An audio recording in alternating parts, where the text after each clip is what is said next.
Who is Ted Bundy? Born Theodore Robert Cowell in 1946, Bundy's early life was marked by a complex family dynamic that many psychologists believe contributed to his later detachment from reality. For years, he was led to believe his mother was his sister and his grandparents were his parents. Despite this, Bundy grew into a young man who seemed to embody the American dream.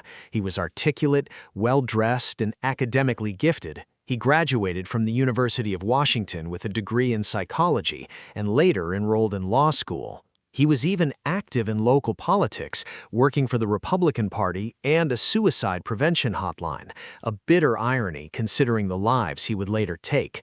This clean-cut persona was his most effective tool. It allowed him to navigate society and gain the trust of his victims without raising a single red flag. Bundy's killing spree began in earnest in the early 1970s, primarily targeting young women in the Pacific Northwest before expanding across the United States. What made his approach so devastating was his use of psychological manipulation.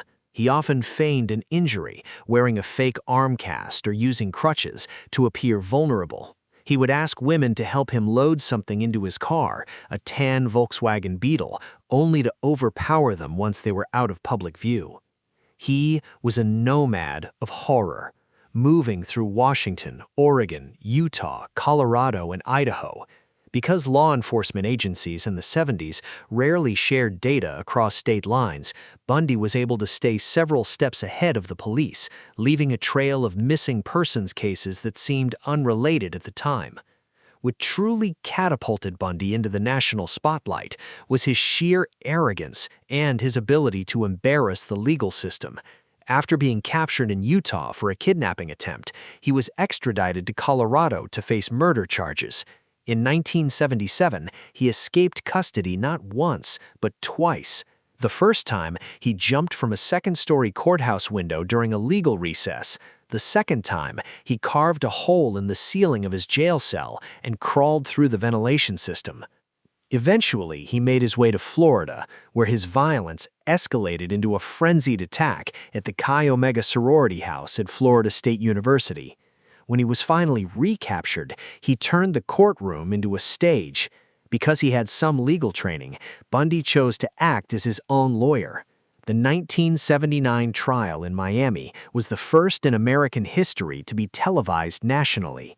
Millions watched as Bundy joked with the judge, cross-examined witnesses with a smirk, and even proposed marriage to his girlfriend, Carol Ann Boone, while she was on the witness stand, exploiting an obscure Florida law to make the marriage legal on the spot. Bundy was interesting to the public because he defied the existing stereotype of a serial killer. Before Bundy, the public imagined killers as disheveled loners hiding in the shadows. Bundy was the opposite. He was charismatic, educated, and had a promising future. This cognitive dissonance, the gap between his charm and his depravity, created a morbid fascination that persists today. He became a dark celebrity, receiving fan mail from women who were convinced of his innocence despite the mountain of evidence against him. He played the part of the victim perfectly, claiming he was being framed by a system that couldn't handle his intelligence. Despite his theatrical performance in court, Bundy's downfall came from a piece of evidence he couldn't talk his way out of: forensic odontology. During the Chi Omega attacks, he had left a bite mark on one of his victims. At the trial, experts matched the impression of his teeth perfectly to the injury. It was one of the first times bite mark evidence was used to secure a high-profile conviction. Bundy spent 9 years on death row, exhausting every possible appeal. In his final days, he finally dropped the mask, confessing to 30 murders across 7 states, though many experts believe the actual number exceeds 100. He attempted to blame his actions on addiction to violent media in a last-ditch effort to delay his fate, but the state of Florida was unmoved. On January 24, 1989, Ted Bundy was executed via the electric chair at Florida State Prison. Outside the prison walls, hundreds of people gathered to cheer, set off fireworks, and celebrate the end of a man who had turned the concept of the boy next door into a national nightmare. What do you think was the biggest factor in him getting away with it for so long? Was it his charm, or just the lack of technology back then?